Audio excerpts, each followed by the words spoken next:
real quick.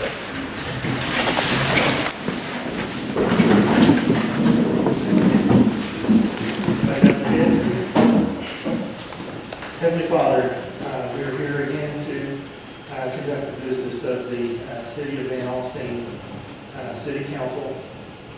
As always, we ask you for your knowledge and wisdom and ability to carry out our duties as you would see fit. And Lord, please impress upon everyone the importance of family, of closeness, communication, and help cherish everyone, family, friends, everyone. We ask you to continue blessing our city and our first responders, our military veterans, and all of our citizens here.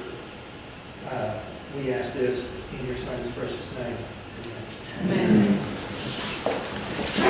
I pledge allegiance to the flag of the United States of America and to the republic for which it stands, one nation, under God, indivisible, with liberty and justice for all. Under the Texas flag, I pledge allegiance to the Texas, one state, under God, one and indivisible.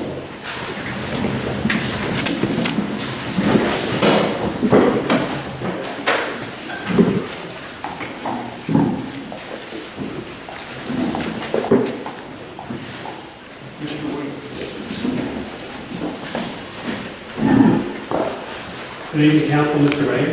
I'm Michael Williams, Executive Director of Alstyne CDC. Just wanted to give you guys kind of an update on two big projects that are starting up this month. Two valuable broken ground. They are going to begin pouring concrete next week and hopefully should be up and running in about 3 to 4 months. The other big project is John Deere. We had a hurdle with some water to the U.S. rulings. Anyway, we got past all that. They've been certified and they're going to start cleaning up erosion control next week and getting going to work on the groundbreaking stuff. What I really wanted to say though is I just wanted to give thanks to our city manager. He gives me a lot of credit for both these projects, but the honest truth is, True Value's been on the backwards. John Deere, he's babysat as much as I have, and matter of fact, did the first 380 agreement I think the Van Alstyne's ever done with a retail business before. So that's pretty historic, but not only that, but on top of that, he went to the county to actually get an agreement with them done. So anyway, he doesn't get a lot of credit, it's a tough job, but I just want to say thanks, Lane. So, thank you. Does that mean I have to buy lunch next time? Yes, sir. Item 5, pursuant to the following designated sections of the Texas Government Code, annotated subchapter 551, the council will enter into executive session to discuss the following items. Section 551.072, real property, regarding 1, the Van Alstyne Economic Development Corporation purchase of real property referred to as a Armadillo project related to Cold Springs Industrial Park. And at this time, at 6:35, we'll enter the executive session.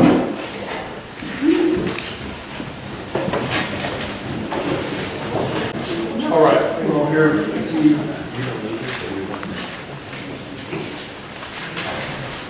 Item number 6. Conduct a public hearing to consider testimony on a request by the owner agent to rezone from single-family residential district to SF2 to two-family duplex residential district TF. The property is legally described as College Edition, Block 16, Lot 101, east end of 4 and 5, more commonly known as 518 Gilchrist Street, generally located at the northwest corner of Gilchrist and Texana. Is there anyone here to speak on that? Yes.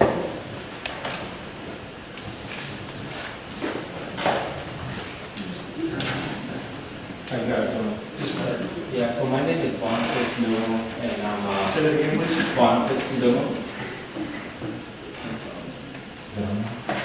Now we're All right, now you can hear me. All right, so my name is Boniface Newell, and I'm a realtor. I and I do another day job, but primarily the reason I know Van Alstyne is I'm a realtor, and actually my sister went to school here in the nursing program over here. But I invest in real estate also, and I help a police officer based out of Sherman that was looking for a property to rent within a reasonable price range for him. And he also was looking for something a little bit newer. And we looked in Van Alstyne and we like around where he wanted to look at, and he couldn't find anything, so he ended up moving to Howard. But he preferred to be in Van Alstyne because of the school district. So we had bought a lot on the northwest corner of Texana and Greencrest. And that's the one, I guess, the subject for discussion for right now. And I put in an application to rezone it from a single family to a multi-family duplex for that purpose, to kind of improve that neighborhood with a newer building, and then also to increase the number of homes in that area that are appealing to somebody that's with an income like a police officer. So I'm looking to build a duplex. It's about 2,700 square foot living, and then in total, including a garage, it's about 5,582 square foot. So it's a brick home, shingle roof. The garage doors are gonna be about like wooden kind of to improve the curb appeal. And so looking to maybe invest about $250,000 in this building. And I don't know if you have, I had sent over some drawings of what I'm looking to build. So in that area, I put in this petition back in September, and I missed the city hearing, and I apologize for that. And I heard there was concern, there was some concern that there was a lot of duplexes in that area. But if you look at right now, I kind of went there a couple weeks ago, and I looked at that area. If you look at the east of Manly and all the way to Miller, and then Stinnett to College, that block, there's about maybe 31 lots. Of those 31 lots, there's buildings of single family, about 22 of them. There's about 5 duplexes with an additional 2 duplexes that are newer building, and if you look at those, they are pretty appealing as far as the curb appeal. There's about 5 empty lots in that area, so including the one that I'm looking at. Of the 22 square single family buildings, there's about at least half of them that I counted that are older than 1970, a little bit run down. So any introduction of a newer building with an appeal would improve that area, and that's what I'm here to petition for an approval to build a duplex there. I will be looking at building that sometime this year. I don't know if you guys have any questions.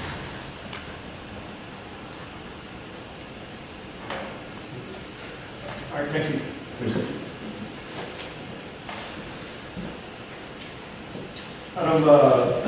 We'll go to the consent agenda, items 7 through 12.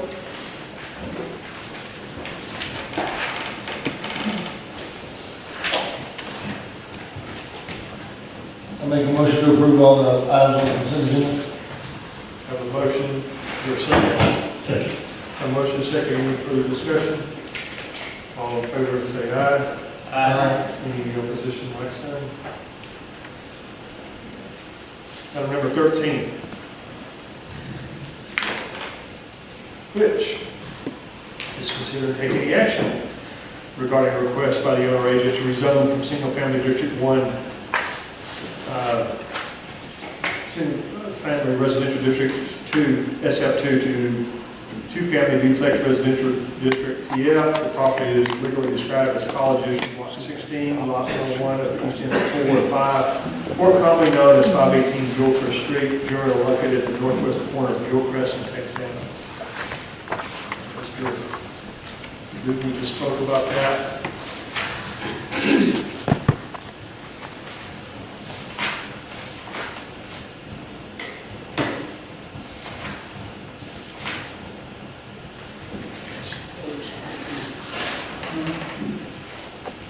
Do we have any comments, questions, or otherwise, any motion to be made? Only question, I've slept since then. There was one property that we were looking at putting 2 duplexes on, or is this 1 duplex or 2 duplexes on this one lot? So that's just one duplex. Just one? Yes. Very good. So with two units. Yes.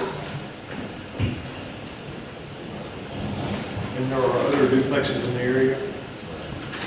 They're in that side of town. There is probably, like the gentleman said, probably about 6 to 7 duplexes that are in there. The rest are single family. There is some construction of some single families. There's some newer construction, but there is a lot of older homes that are over there. It butts up right next to Blasingame. It also, which there are about 5 new builds that are on that road, on Gilchrist, I guess that's what it is, that's going out towards Blasingame. With the administration building that's right there that the city has purchased with the intent of what we're trying to do there, and the amount of duplexes that are already there, I have just been opposing putting a duplex there rather than putting a single family, like a nicer single family home, so that we can continue with new lots or construction of new homes, or even older generations, moving on and newer ones coming in and homes being rebuilt, that they will continue to stay single family over there. Very similar to like how the side of Van Alstyne Parkway, the Dallas side of it, Dallas Street, how they're kind of working over there with the newer builds and the homes that are over there. They've kind of kept in line with the kind of that old time feel in the city of Van Alstyne, but it's really kind of beautified that area over there. It's really made it a nice place that people want to move into, and it's mixed well with the older generation and even newer, people that are newer to the city that want to move into that side. So I think there's a lot of duplexes over on that Nunley side, and so I just feel like we keep adding a duplex and saying, let's give the exception for 1 duplex, and let's give another exception for another duplex, and then keep going. Then it's just going to all be duplexes over there at some point. My mic's going in and out, sorry guys. But so that's just my thought on it, and I understand that you're going to build a nice duplex, and I get all that, but it's a nice lot. It could be a nice single family home too, so that's my thought.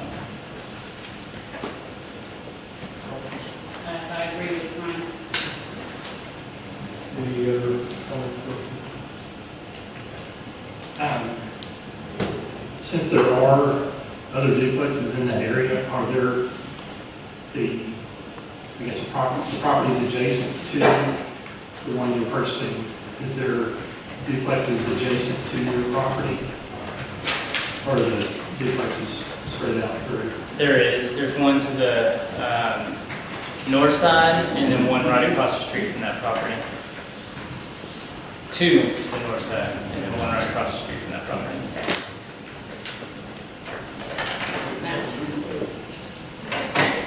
I also noticed there were 3 trailer houses in the area, so having a new build might somewhat beautify that neighborhood just a little bit. And I do have a note from an area resident who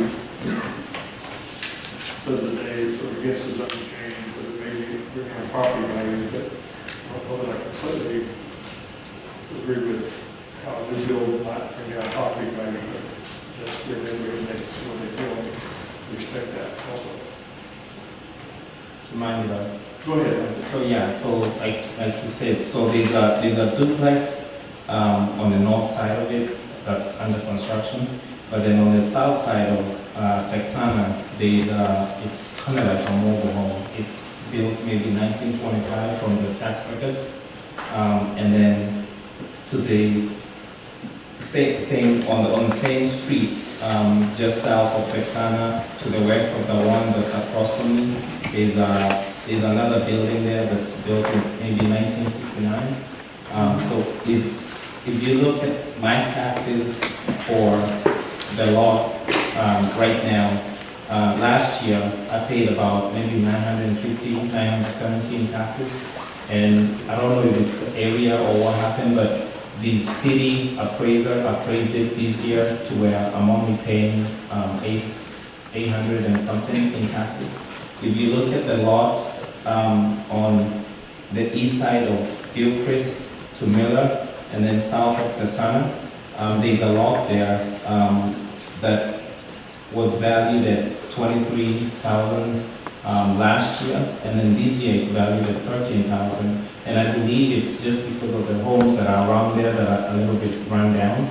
So I would suggest, I mean, from my point of view, I think I know the concern for the duplexes concentration, but it would be better to have a little bit more duplexes in one area than having duplexes like, for instance, in every neighborhood.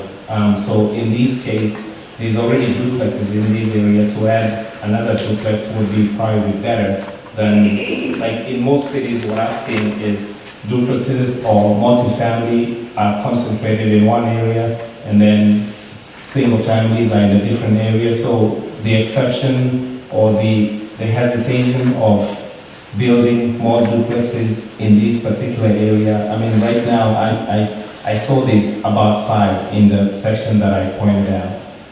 And then there's, yeah, just to conclude, so I think it's good for the area. There's really nobody that's building in that area on the homes that are existing that are older. I would wish for you to consider that, just to bring the area a little bit better. Thank you. Everything on Fielder is duplexes, is it not? Everything on Fielder is duplexes, correct? Yes. And then you also got to remember that, you know, just right across the street from Alstyne Parkway is all the rental properties, the apartments that are there, the apartments that are just due west of that particular neighborhood, the tract of apartments that we have coming in of, you know, how many are right next to Blasting or right next to the senior center over there, not senior center, Palladium. So, yes, you're right. I would see where it makes sense to, you know, if that was going to be an area where you want to put it, or you wanted to have an area to put a duplex, that would be the area to do it. But that's not what Old Town needs to be, is where we have one part of town where it's duplex and the other part of town is, you know, single family nicer homes. I mean, they can coexist together.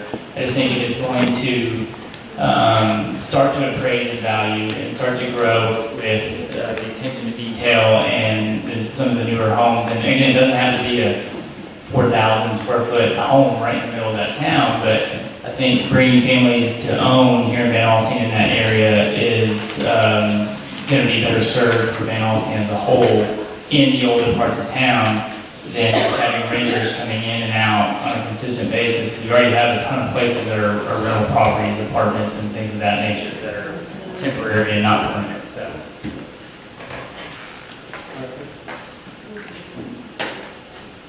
Anybody else? Is there a motion from the council? The planning and zoning did meet on the 18th, and it was unanimously voted to recommend approval. I'll make a motion that we approve the rezoning as requested. Have a motion, is there a second?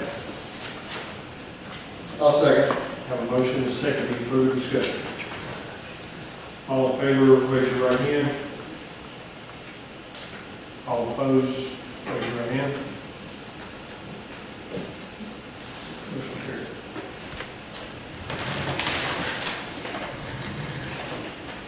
Number 14, consider taking the action necessary regarding a preliminary plat of Sweetwater Creek situated in the Mark Roberts survey.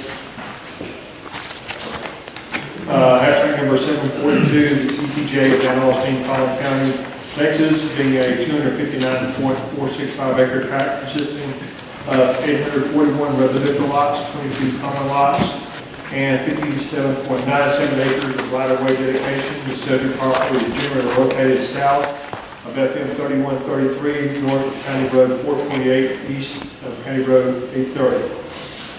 Is there anyone here to speak?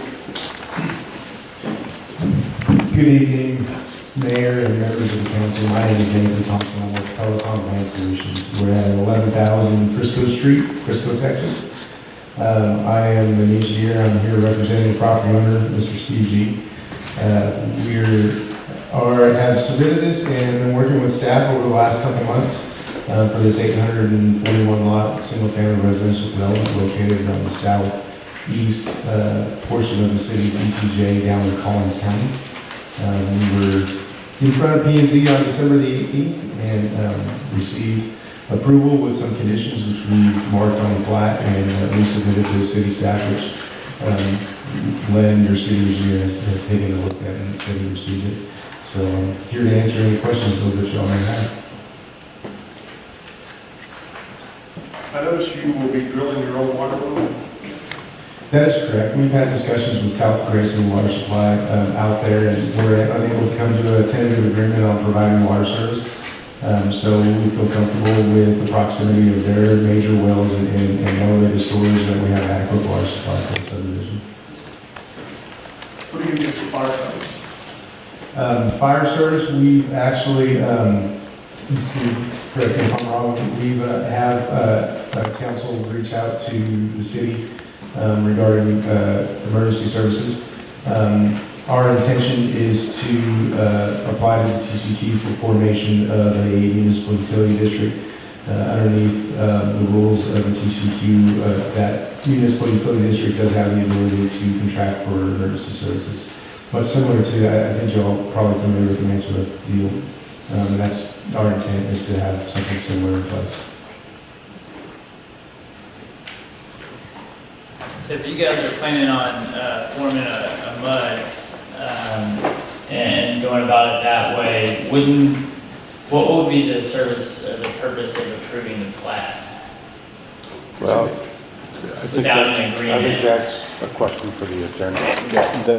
At this stage, the plat is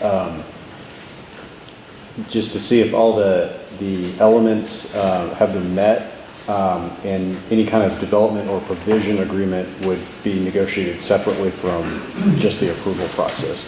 At this stage, it's, I believe they were here previously and we had several deals, the street, I think the water system and the proximity of the water. It's my understanding from talking with the city engineer briefly beforehand that they've satisfied all the technical requirements for the plat at this point. So any sort of development agreement or provision of emergency services would be something that would be negotiated after this and apart from this process. Sounds So is it 851 or 841? It's on your preliminary plat, this drawing, it says 851. Everything else is 841. It's 840. It's 840. It's 840.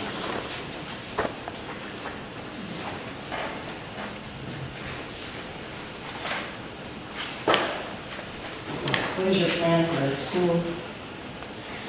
That's a good question, and that's a subject that came up at the meeting as well. This is actually not part of the entire property that the developer purchased. This is only the part that we're preliminary planning right now. You all may recall, and you may not have even attributed it to the same property owner, but we came before you a couple months ago when we're planning 9 lots up on the upper. It's actually up on the northwest corner of the site. It's not labeled on here, but it was 9-acre lots. Same developer also owns property to the south of the south boundary line as it's shown on here. We have a section of that that's out of the floodplain that we considered setting aside for a school site. We have not had any discussions with the ISD yet though, but we have entertained ideas of talking to them and making sure that we accommodate those services as well. But so far, there's nothing in place. What about green space? That looks like a lot of homes. and small lots, small streets.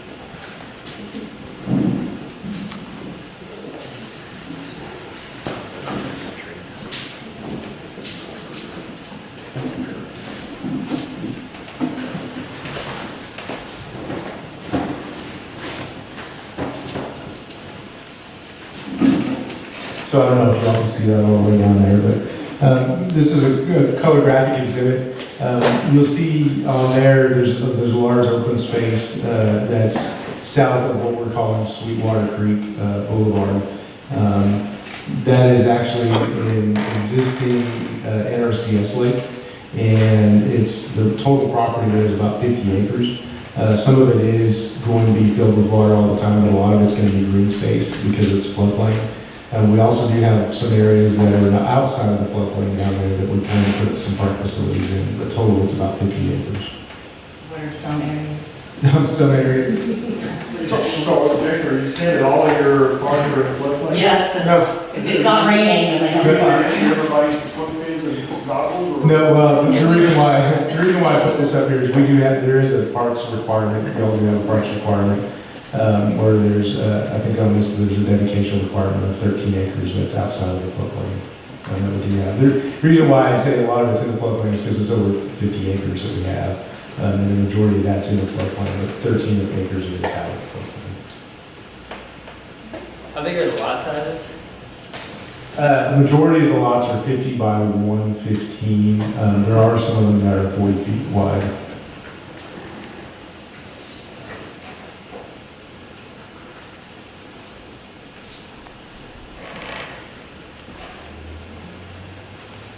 And I saw on P&Z that they gave you some things to look at for visions, and part of that was the road. I wish you did a study. Yes, we'll end up doing a formal traffic study. There was only a month between that and this one, and so we didn't have time to get it completely done.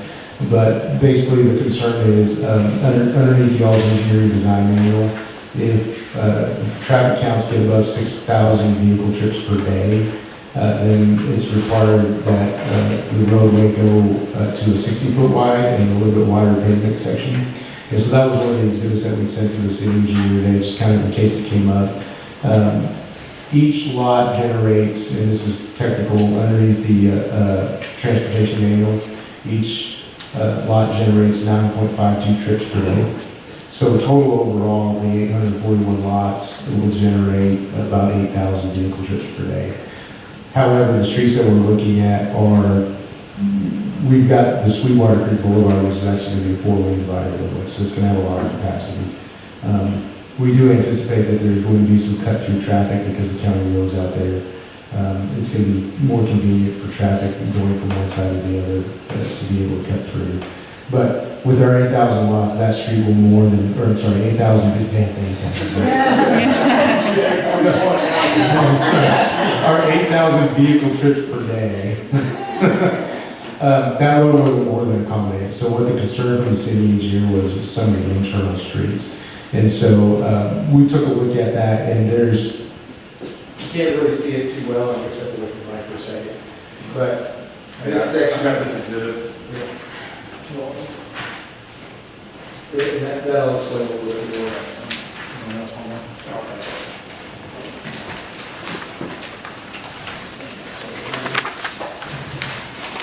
So the way that we laid out the streets in the subdivision, there's actually a point right here, and it's shaded in green on that exhibit, to where the traffic can't get from one side of the subdivision to the other without getting onto Sweetwater Creek Boulevard. If you look at this section right here, it generates less than 6,000 vehicle trips per day. So that's why we're not overly concerned about it. I don't have a formal traffic study for y'all. How much less? Well, it's labeled on there, I think it's 5,600 or something, it's labeled on there. So really, it probably should be 60 feet, but you're not. Well, it's underneath the threshold for a collector roadway, but that's taking the entire west half of the subdivision as a whole. Really what the intent is the vehicle traffic is going to find it more convenient to go to Sweetwater Creek Boulevard. It's a four-lane divided roadway, it has a whole lot more capacity. We really don't anticipate traffic trying to go from one side of the subdivision to the other in the residential streets where they're going to deal with homes and driveways and all of that. The purpose of that roadway is to direct traffic out there so that they don't go internally with subdivision. But from a technical standpoint, we've isolated the two halves of the subdivision, and each half generates less than 6,000 vehicle trips per day as a whole. If we were to say, somebody living in this house right here would try to get all the way over here through the residential streets, more than likely, they're going to hit this street right here and watch through our But everything will have to egress on County Road 830, right? Yes, that's correct. Or 1106.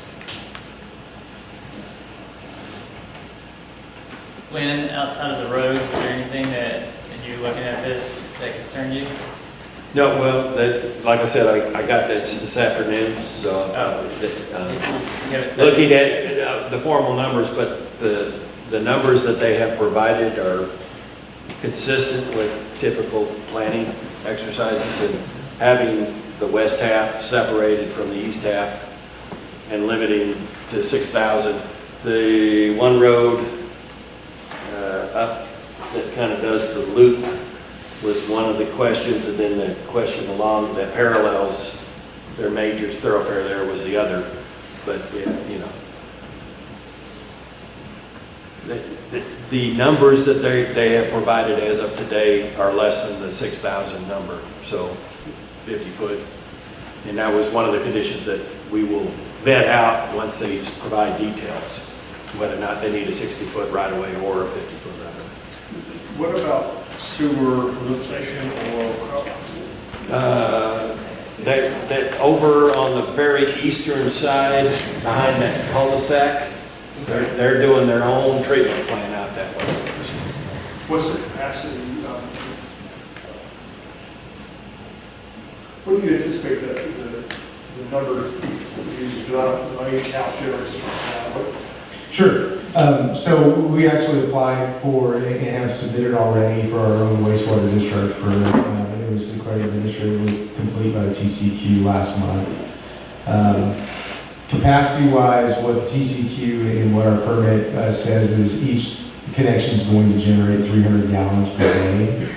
And so I can't do the math off the top of my head. I don't remember exactly what it is, but that's kind of that's what the permit says. We plan to do the treatment plant in 2 phases. The first phase is going to be a smaller one, and then we'll add on to it and expand onto it. We've done the planning on the site though to be able to accommodate the full treatment plant. And you might be able to see actually a little small the detail of the treatment plant as it was submitted to the TCQ. It's correlated.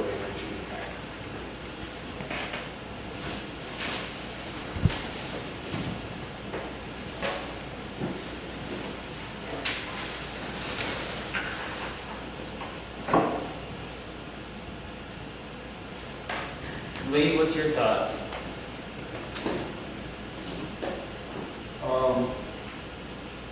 One, is there anything for 1106 to widen 1106? And I know we share that, part of that with Anna, and Anna's got a subdivision down there. And I know it's already set for four-lane parkway, like y'all got right there with Sweetwater. Are there any talks about making that four-lane all the way to Highway 5? Or improving 830 up to 3133? And then it's just access to the site. That's, I mean, are y'all looking to do any of that work or just this plat here? Right now, it's just this plat. We haven't had any discussions with the county yet about the roads.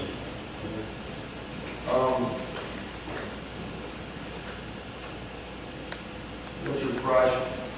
What, I know y'all, I know you're the developer and you got your plat. You have a lot of opportunity for green space with the gas easements running through there, you know, hiking bike trails and things like that, make it through those areas, that's pretty cool. If that's something I'll look at. The other thing is, what price point are y'all shooting at for your houses. And you don't have to tell me now, because what I'm looking at is, I know you got your son, you're looking at the mud, and we understand that, we've done that with Mansfield, that it's not doable. But, you know, talking about doing a well, and your own vertical storage, and your own waste treatment plant, you're dipping into your numbers pretty hard there. Yes, and I can't tell you what the price point is right now. I'm not sure, we don't have a builder signed up, so I don't know yet.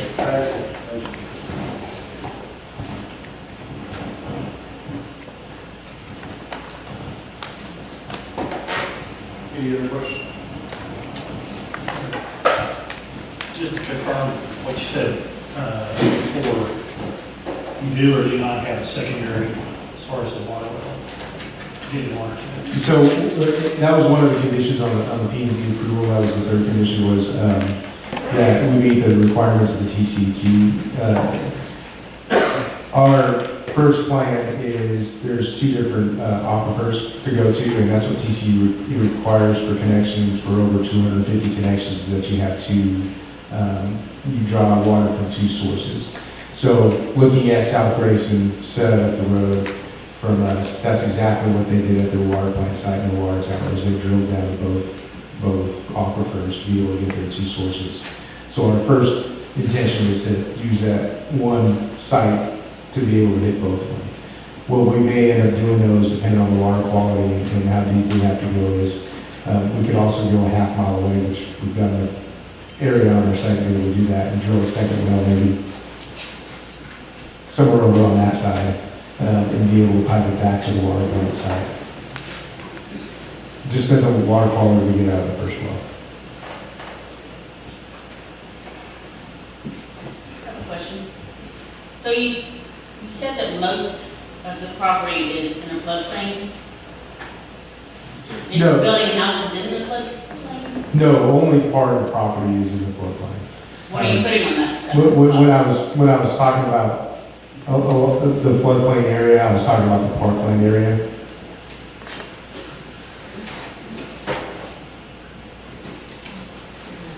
So this exhibit right here shows the orange line, and you probably can't see it real well, but the orange line is the 100-year floodplain. And so everywhere we're putting lots is going to be outside of the 100-year floodplain. Well, we're not anticipating, we're not doing anything down there as far as homes here. We can't see that. Where you're talking about. Oh, you work. There you go. So if you look to see the orange line here, that's the. Is that the entire acreage? The entire, like that, just the entire plat or the entire lot size of what y'all own and are planning on developing? Yes. With this preliminary plat, the same developer actually owns all of this right here too. Okay. But that's not what they do. Yeah. I was just talking about, you had talked about, not talking with the ISD, but possible, so where would, if you say, hey, you're gonna build a school, where would that look at? So right here is the intersection of the two county roads. That's out of the floodplain area. Okay. That's relatively flat. It's at the intersection of the two roads. Is all that in Alstyne County or Shelby? I believe it's all in the Alstyne Township.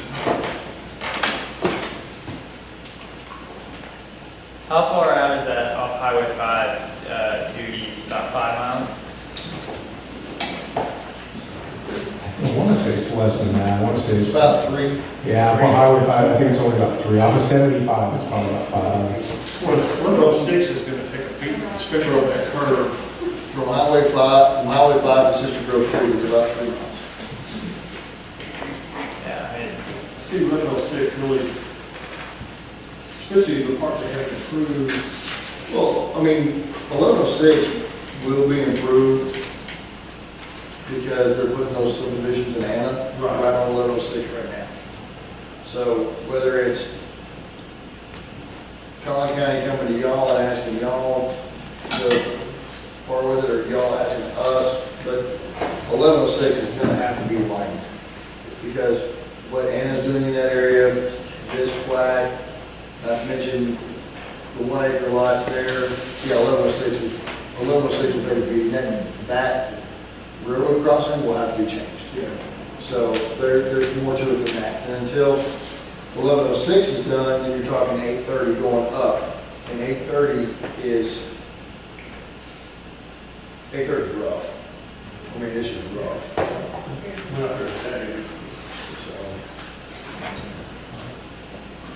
Any other questions? How much does your floodplain, I know that's your 100-year floodplain, but how much does it expand once you pave all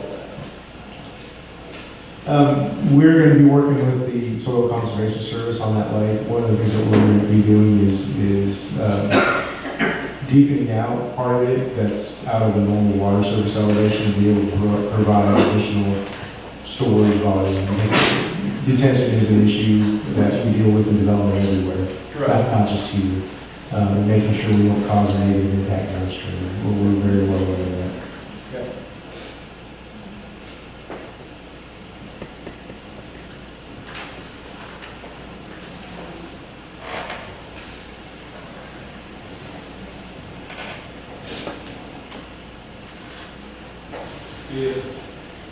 Just for my knowledge, the police and fire, y'all have already discussed that with both county, city. Do you have any plans for that? As far as police fire EMS, we're going to do something similar to what Mantle has done. I know council their legal counsel has already reached out and sent a letter talking about fire and EMS, police, all of that. That goes hand in hand with our municipal utility district and its powers and its abilities to be able to provide those services. You said send a letter to our city manager? I believe so. The letter was sent to our previous council. I had not seen the letter until just a few days ago, but there is some communications between their council and our new city council that will allow us to get together and start to discuss the development agreement and an ILA for police and fire to see if that's something that we wish to do and they wish to participate in. Would it be better if we were farther along in the discussions, or? Say again, please? Would it be better if we were farther along in those discussions? Absolutely. Yeah, I mean, that to me, I like the idea, and it's a good area out there, and it's pretty cool that we're starting to expand further east. And it's a lot of homes that are really, really close to each other, and it's not like it's, right down the street from our police and fire, which are already understaffed and already, overutilized, and very hard for us to maintain what we have. I mean, you're talking about 800 homes, you're talking about 3 people per home, you're talking about another 2,400 people in that one area. And so, I know I'm probably not talking about, you're just an engineer, you're not, going off the development, but, that's just what Lane is talking about, is just to figure out more along those lines. Like, the plat looks good, but it's just, hey, are we going to be able to come, if your plans and intentions are to want to utilize the city's, police and fire and EMS and all that stuff, which, would make a lot of sense, but would need to be talked about, so. This is just preliminary. This is preliminary. This doesn't set anything in stone. This is just, hey, we got an idea, and yeah, we agree with the idea. They still got to get service. They got to figure things out.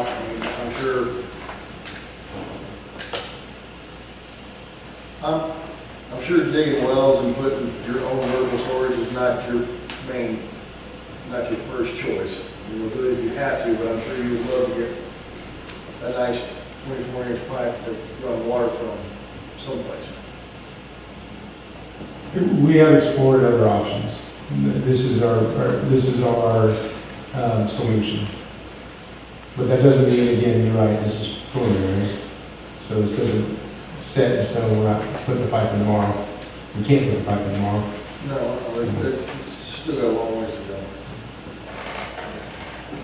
So many ifs, what are we actually approving if we approve it? Because it seems like we really don't know. If you approve it at this stage, you're just approving the preliminary plat.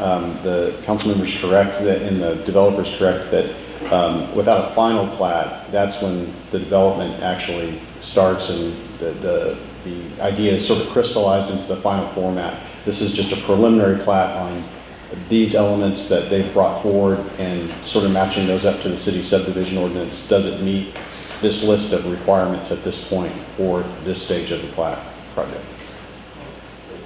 I think that might be a little better. Question? We have a motion. So essentially what could happen is they get the preliminary plat.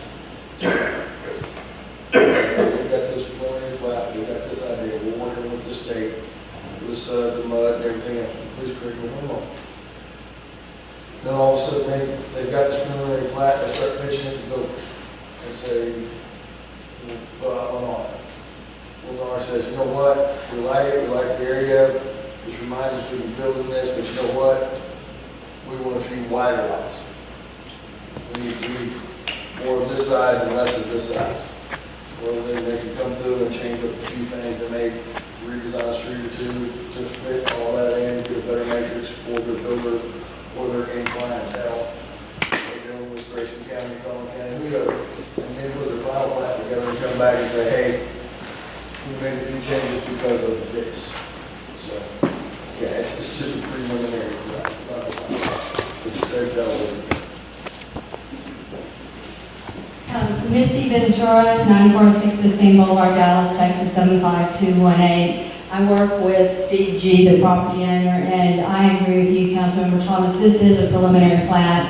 It's the first step in a multi-phase, multi-step process. We understand that this plat is the preliminary. It satisfies the city subdivision regulation technical requirements. As a result, it's a quasi-judicial approval, and we respectfully request you approve this preliminary plat. But I want to assure you that Steve G. and his development team, Nathan Thompson and others, expect to be before you many times. This is the first time, but not the last time. There are lots of issues that will be addressed before one spade of dirt is turned. And in each step, this developer will comply with all city regulations and all state and county regulations. If there's anything we can do to provide further assurance, we're happy to do that. We want your support for this project, but we also want you to understand that this preliminary plat satisfies all the technical requirements, and we are before you this evening respectfully requesting your approval.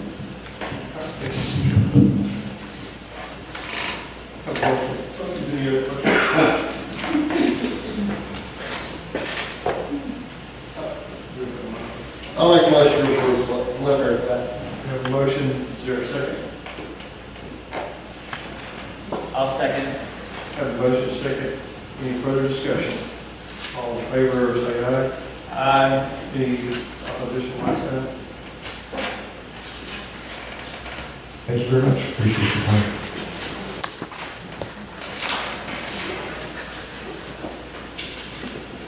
Item 15, consider taking any action necessary regarding a resolution setting a date, time, and place for public hearings on the proposed annexation of certain property by the city of Alstyne, Texas, being an approximate 59.535 acre tract of land in Grayson County, Texas, legally described as a tract of land situated in the J. McKinney Survey, abstract number 770, city of Alstyne, Grayson County, Texas. The subject tract being a portion of a tract conveyed to L.D. Spence and wife Ruth Spence by deed recorded by A41, page 660 of the deed record of Grayson County, Texas. And any right-of-way adjacent to said property authorizing and directing the city clerk to have published notice of such public hearing and directing the preparation of a service plan. Mayor and Council, I'd just like to point out that this the resolution does call for a public hearing on March 3rd, which is in anticipation of the usual moving of the March meeting. It would normally be on March 10th. That is the week of spring break. So this is assuming that you all would move the March meeting to March 3rd. But if we don't want to move that meeting, we can have the public hearing on March 10th.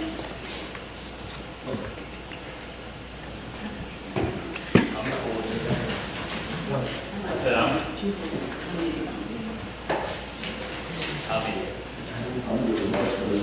Okay. I'm good with March 3rd. You good with March? All right, we have a motion.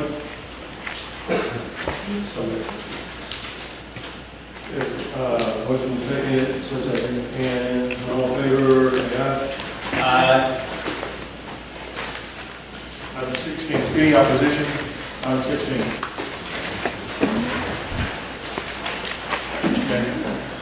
I'd first like to introduce our new city planner, Amy Matthews. So Amy, stand up and take a bow for the people that are here.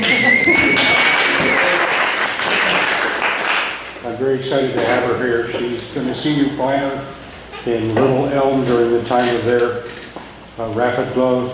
She's been a planner too in Rowlett, a senior planner in Flower Mound, and a senior planner in Richardson. So she brings a great deal of experience to the city at a time that it's desperately needed.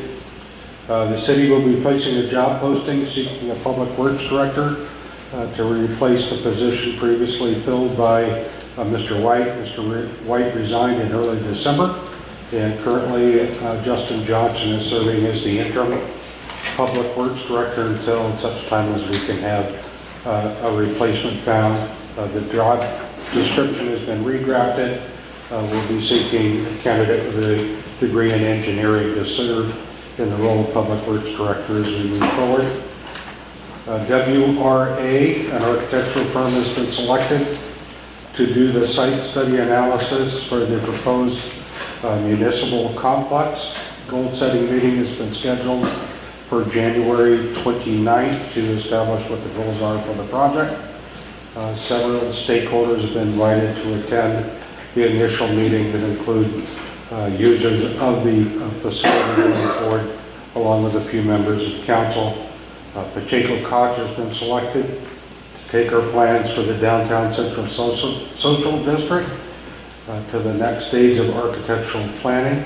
They have yet to establish dates for that process. I recently met with Brown and Hoffmeister, Mr.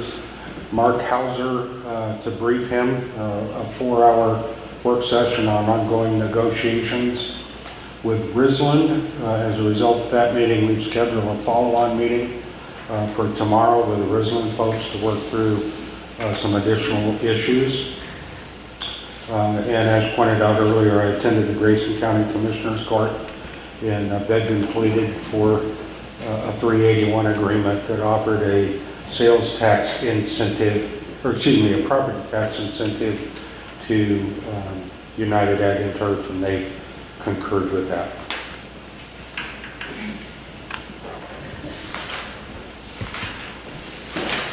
Thank you. I'm just gonna say, is that all? I mean, you just keep going. Mr. Neal, do you have any comments? Ms. Arsenal has decided that she doesn't want to be first, and so I'm going to start from this way. It's a complete change.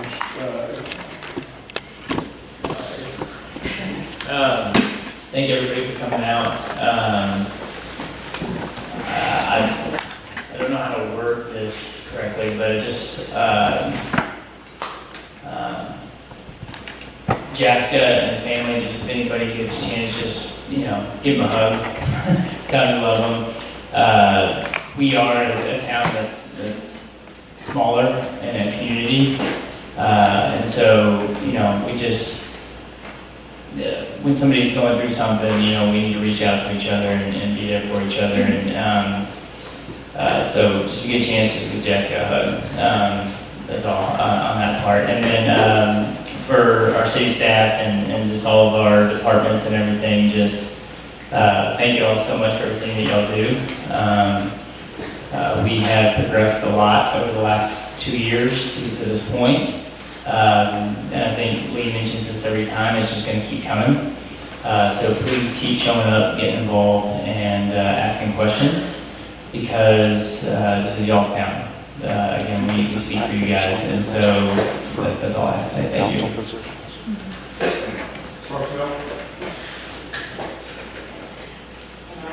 We appreciate all of everybody coming, also all of our city staff, but a couple of them, I wanted to just recognize Amy, like Wayne just said, we wanted to welcome her, and Ashley Ramon, who is a library staff member. She's the smiling face you meet when you walk in every time. But she just received her master's in library science, so we're really proud of her for that. So make sure to make it a point to stop in and say hi, congratulate her. And also Justin Johnson, like Lane said, he just always steps up anytime he's needed, wherever he's needed. I've never seen him without a smile on his face. So I hope he knows how much he's appreciated. We're not going to spoil him.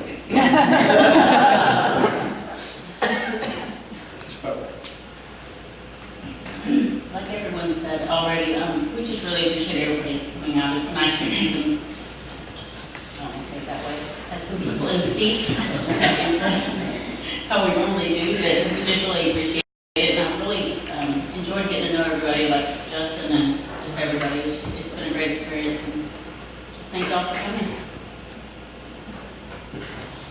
Thank y'all for coming out. Good seeing a lot of y'all back after the holidays. It is a new year. One of my guys told me, he goes, "Hey, wait," I said, "What?" He goes, it's a clear vision year. I said, "Really, why is that?" He goes, "Because it's 2020. Nice. I'm like, all right. So that was a good one for me. So something I learned from millennials this week.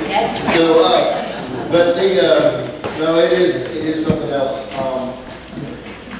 840 lots here, 1,000 lots there, 700 lots here and there. It's getting bigger, and we try to keep it as community as possible. So please continue to come. Please have a voice. This is with me. So, thank you. It's all you, bro. Just a couple of announcements. Marla, I thought you were.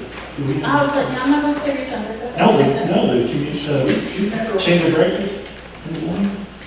Is that right? It's morning? I had it on my calendar, I must have had it. I did too. You're missing it. Okay, forget that one. Okay, I do got one here that I'm going to read right off the paper. We have a Van Alstyne Newcomers Coffee that is going to be the last Wednesday of every month.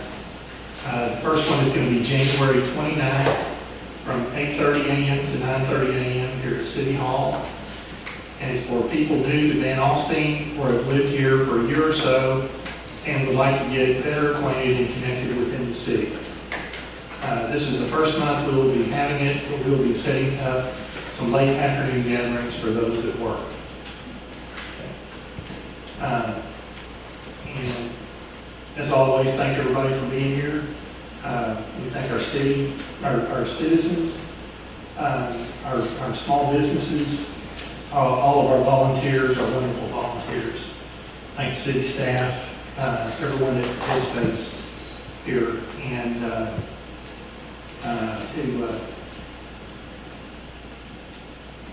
I would also like to thank all of the good people in this city, this area, that have reached out to us during our time of tragedy. And all of the love and support, and especially prayers, and anything from food, like Ryan said, hugs. Everything has helped us to better get through this thing that's happened. And I want to tell you right now, I've never felt more a part of a community than I have now. The citizens here are my family, and I love every one of you. And thank you so much.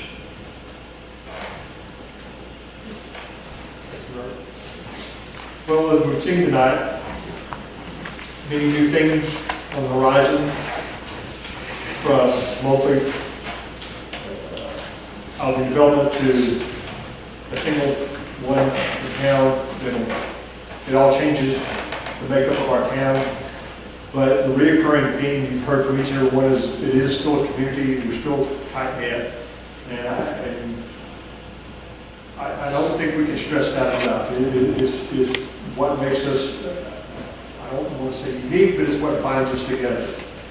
And I see the people here in every council meeting, and I'm just so thankful because almost every one of the people that attend this are volunteers, and they contribute to the betterment of their community. So not only do they attend the council and become involved, but every one of them has their hand in how this community operates, and I cannot thank you enough. You know, we do it every time, but it's for a reason it's very heartfelt. So tonight we see two new people that we haven't seen before, or at least in a while, that will be building this community, but you know, we will expect to see you other times because it's not just about the business, but about the relationship. So from a real estate, single family or a duplex guy to a realtor to a developer, thank you all for each and every one of you. And once again, and one thing, the Christmas parade was great this year. It was, every time I drive involved in that, I look down and I see the streets lined with the people, and I thought, this is our town. And you cannot help but have a sense of pride. And I want to thank those two people here and many others that helped, but I don't know how many miles you put on your feet, Mr. Fullback, trying to get that parade going, but you certainly did a fantastic job. And thanks for all of you. So we will see you next time, and thank you. Good night.